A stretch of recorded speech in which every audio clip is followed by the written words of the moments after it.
Всем привет! Добро пожаловать на канал X-Prime. Представляю вашему вниманию 5-й новостной дайджест разработки Battle of Titans. В данном видео я расскажу о текущих планах разработчиков, грядущих изменениях в игровых механиках разведки, новых возможностях кастомизации боев и анонсе нового тяжелого титана. Все в удобном для вас формате.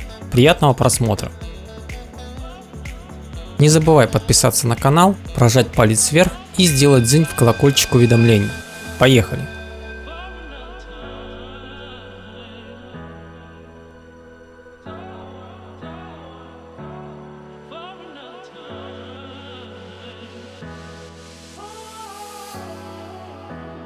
Последние несколько месяцев разработчики завернулись в кокон самоизоляции и перестали баловать нас вкусняшками для мозгового штурма.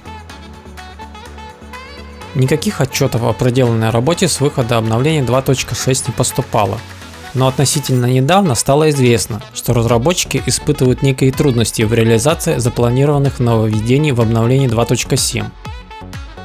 Напомним, что в этом обновлении ожидались новое специальное среднее оружие-миномет, меню настроек графики, улучшение производительности и качества изображения. Подробности разработчики не стали раскрывать, также пока не ясно, смогут ли они решить выявленные проблемы.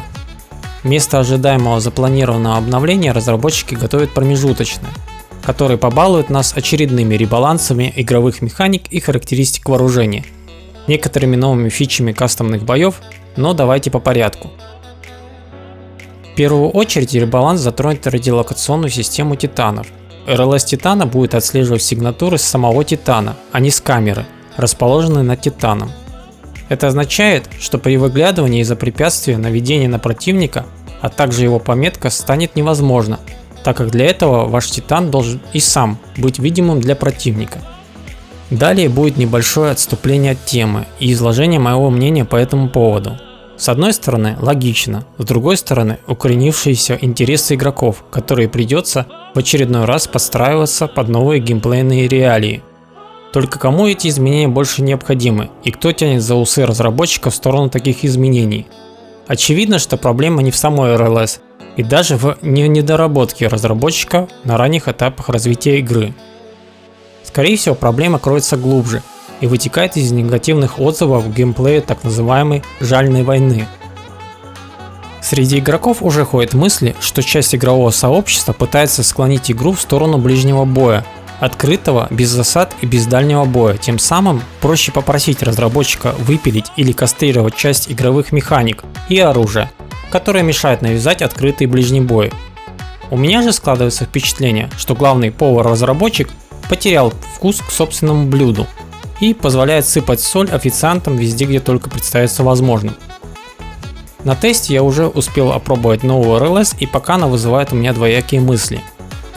С одной стороны, особого перекоса не ощущается, но это ведь только тест. Пока же я могу охарактеризовать будущие изменения как кастрация разведки и засад, ведь по сути эти геймплейные особенности страдают в первую очередь.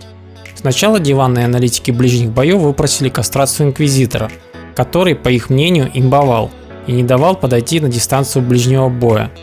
Потом плавно перешли к кастрированию Мучителя. И нет, тут даже не проблема в вечно летающем баклане. На него тоже управа была в виде Нелли на тех же Мучителях, просто нужен был левый довод. Но, к сожалению, элита не любит кататься на Неллях с Мучителями, не любит кемперство и вообще они мастера своего дела, которые катают только на тех титанах, которые им нравятся, и которые от слова совсем не страдают от ребалансов и прочих нерфов. Кто эти люди, наверное, вы сами догадываетесь. Следующим изменением будет более простое уклонение от ракеты Пилум, очередная палка в колесо не ближнего боя, под соусом кастрированной РЛС. Я даже не собираюсь комментировать такой ход, ведь я уже все сказал несколько минут назад. Следующим небольшим нововведением станет отображение всех неподходящих модулей на складе, которые не могли быть установлены из-за ограничений уровня. Они будут отображаться как заблокированные. Ранее игроки при покупке на черном рынке модуля более высокого ТО уровня, нежели чем их титан оружия, не видели этих модулей из списка доступных для установки и делали ошибочные выводы, что им на склад модуль не поступил, а денежные средства были списаны. Данное изменение, надеемся, внесет ясность в механиках улучшения и хранения. Добавлена возможность отдельно настраивать кнопку перезарядки, размер и положение для тех, кому это было необходимо. Титаны других игроков и искусственный интеллект будут передвигаться более плавно в условиях плохой связи, особенно при наблюдении в режиме зрителя. Эта функция может быть добавлена в обновление, если она будет завершена в срок. Здесь сразу отмечу, что проверить эту возможность в тесте не получилось. Надеюсь, что данное решение распространяется не только на условия плохой связи со стороны игрока, но и на пингующие сервера разработчиков, которые сталкивают игроков разных регионов в одном матче. Уже появились умельцы, которые меняют регион в настройках устройства и тем самым становятся в край обнаглевшими абьюзерами, по которым давно светит блок аккаунта и отдельный котел в аду. Добавлена опция пользовательской игры, которая позволяет всем игрокам использовать ангар создателя пользовательской игры. Отличное решение, которое позволит игрокам поиграть, например, на моих марсианских титанах в Full T3 исполнении. Добавлен пользовательский вариант игры, который позволяет всем игрокам использовать ангар, представленный разработчиком. К сожалению, я не смог поиграть на представленном разработчиком ангаре. Как бы я ни старался настроить пользовательскую игру, бой всегда пускает на моем ангаре. Возможно, проблема связана с отсутствием живых оппонентов, или может быть это очередной баг. Исправлен баг с повреждением ног при попадании ракет Сариса, Жала и пилом в оружие Титана.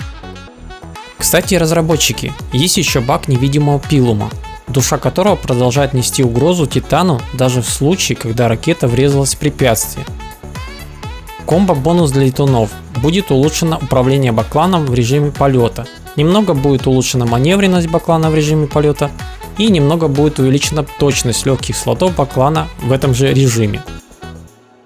Переходим к вишенке нашего новостного дайджеста. С пылу с жару вышел анонс нового тяжелого Титана.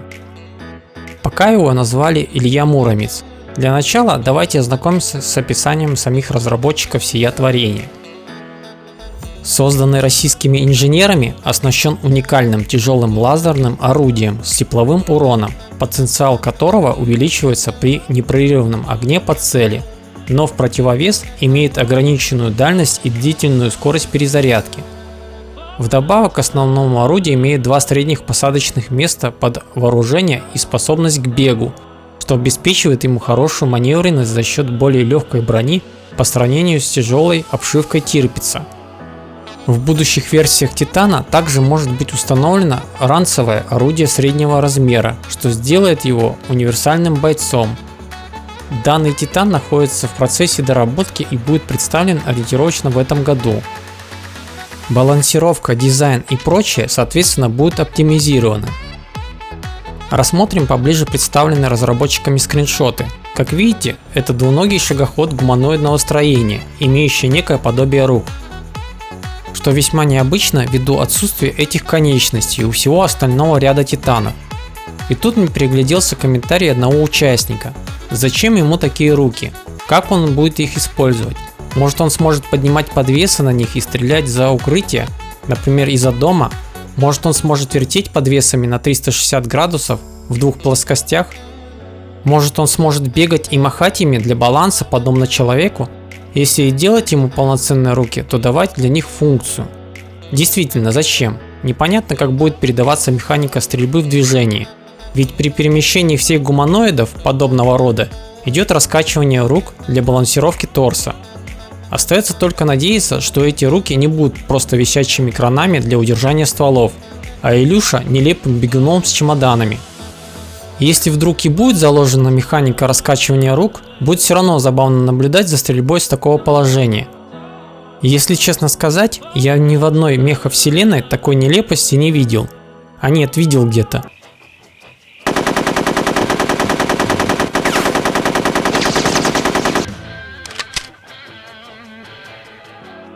Как минимум, оружие должно находиться в положении от бедра, да и вообще орудия в руках расположены очень низко, возможно будут проблемы при стрельбе с неровным рельефом местности. Титану придется сначала выставить на показ большую часть торса вплоть до самой задницы, чтобы задействовать весь свой арсенал. До этого момента придется довольствоваться одним лазерным оружием. Ну да ладно, посмотрим на это творение в будущем, если конечно оно дойдет до финала. Пока визуально без анимации, мне Титан очень понравился внешним видом. Выглядит довольно устрашающе. У Титана довольно массивные ноги, Думаю, в них будет куча прочности. Разработчики не поскупились на декор. Цветовая палитра чем-то схожа с циклопом, плюс аналогичные габаритные огни освещения. Всем внешним видом Илья дает понять, что он готов ворваться в центр боя и навалять всем его огромной булавой. Назвать Титана Ильей Муромцем было бы, как по мне, не самой лучшей идеей. Надеюсь, название поменяют. Кстати, разработчики в этот раз не поленились и оставили маленькую пасхалочку на одном из скриншотов. В правой руке Титана можно заметить среднюю гатлинг пушку, наверное ту самую, которую обещали сделать осенью 2019 года. Визуал, значит, готов, осталось, видимо, довести до ума, но об этом ни слова. Может быть, завезут вместе с Илюшей в одно обновление. Обязательно пишите ваше мнение в комментариях на страничке моего канала. Мне интересно ваше мнение. Некоторые комментарии я буду пропускать в свои видео. А на этом все. Ждите следующих новостей, жмите лайки, подписки и до новых встреч.